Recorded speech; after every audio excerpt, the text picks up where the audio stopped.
क्या आपको पता है कि पैसे इन्वेस्ट करने का भी एक सही, एक स्मार्ट तरीका होता है?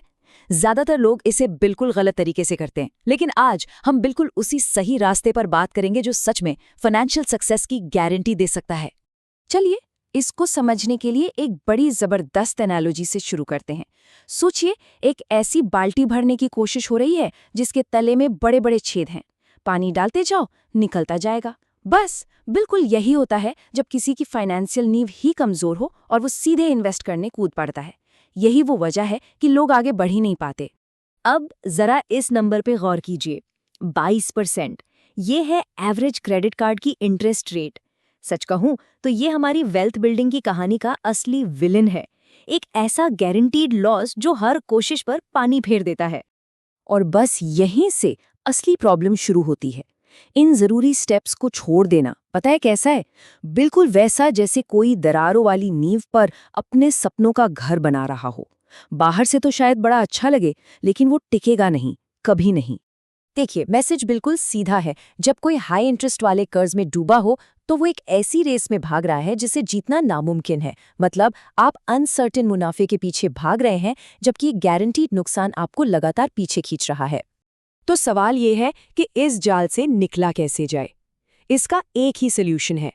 सबसे पहले अपनी नींव को मजबूत करना, अपने फाइनेंशियल घर की बुनियाद को पक्का करना। तो चलिए देखते हैं ये होता कैसे है। ये जो 3 स्टेप्स हैं ना, ये किसी भी कामयाब इन्वेस्टमेंट स्ट्रैटेजी की बुनियाद हैं। मतलब इन पर कोई कॉम्प्रोमाइज नहीं हो सकता। ये वो बेस है जिस पर फाइनेंशियल सक्सेस का पूरा महल खड़ा होगा। देखिए, इमरजेंसी फंड सिर्फ कुछ पैसे जमा करना नहीं है। ये एक तरह का मेंटल सेफ्टी नेट है, एक साइकोलॉजिकल शील्ड।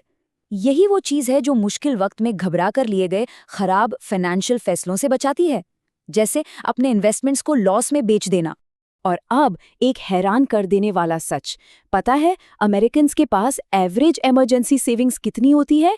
सिर्फ $500। सिर्फ 500। ये आंकड़ा चीख चीख कर बताता है कि ये पहला कदम कितना ज्यादा जरूरी है और कितना अर्जेंट। तो जब हम कहते हैं हाई इंटरेस्ट वाला कर्ज, तो हम बात कर रहे हैं एक फाइनेंशियल कैंसर की। मतलब कोई भी कर्ज जिसका इंटरेस्ट रेट लगभग 8% से ऊपर है, और इसे चुकाना ये अपने आप में एक ऐसा गारंटीड रिटर्न है जो कहीं और मिल ही नहीं सकता। सोचिए, ये एक ऐसा इन्वेस्टमेंट है जिसमें हारने का कोई चांस ही नहीं है। लेकिन रुकिए, पहले सारा कर्ज चुकाओ वाली रूल का एक बहुत बड़ा एक्सेप्शन है, और ज्यादातर लोग यहीं पर चूक जाते हैं, क्योंकि इसका जो मैथ है ना, वो पहली नजर में थोड़ा अजीब लगता है। अब यहाँ देखिए, मैथ बिल्कुल क्रिस्टल क्लियर है। एक तरफ है 22% का पक्का नुकसान, दूसरी तरफ एम्प्लॉयर से मिलने वाले फ्री के पैसे पर 50 से 100% का इंस्टेंट गारंटीड रिटर्न। चॉइस मेरे ख्याल से बिल्कुल साफ है। ठीक है, तो एक बार जब वो बुनियाद मजबूत हो गई, तब हम आते हैं अगले फेज पर। इसे कह सकते हैं टैक्स की सीढ़ी चढ़ना।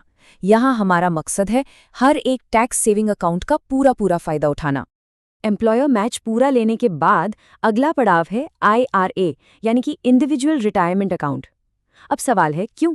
सीधा सा जवाब है क्योंकि ये 401k के मुकाबले ज्यादा कंट्रोल, बेहतर इन्वेस्टमेंट चॉइसेस और कम फीस देता है, और लंबे समय में इससे हजारों की बचत होती है।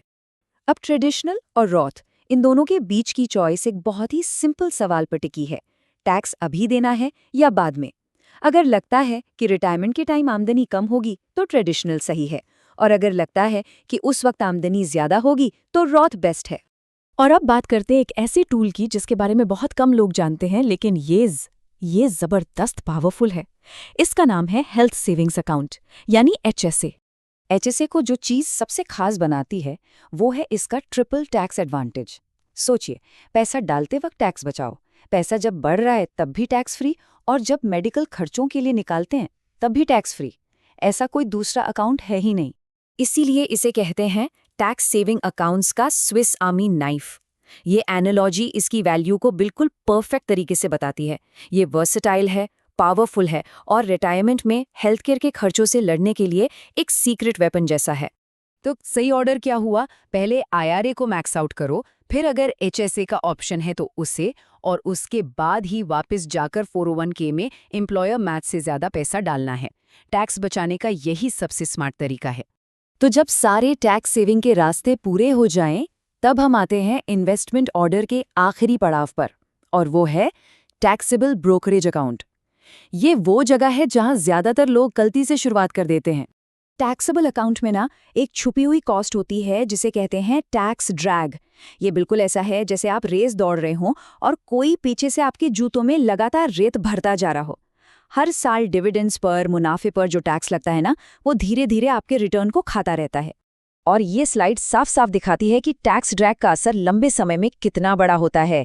30 साल में टैक्स सेविंग अकाउंट और टैक्सेबल अकाउंट के बीच का फर्क लाखों का हो सकता है। ये सारा पैसा है जो सिर्फ टैक्स में चला गया। तो चलिए एक बार फिर से इस पूरे स्टेप बाय स्टेप प्रोसेस को दोहराते हैं। Step 1 emergency fund, step 2 high interest कर्ज खत्म, step 3 employer match, step 4 IRA, step 5 HSA और आखिर में स्टेप 6 बाकी का 411k।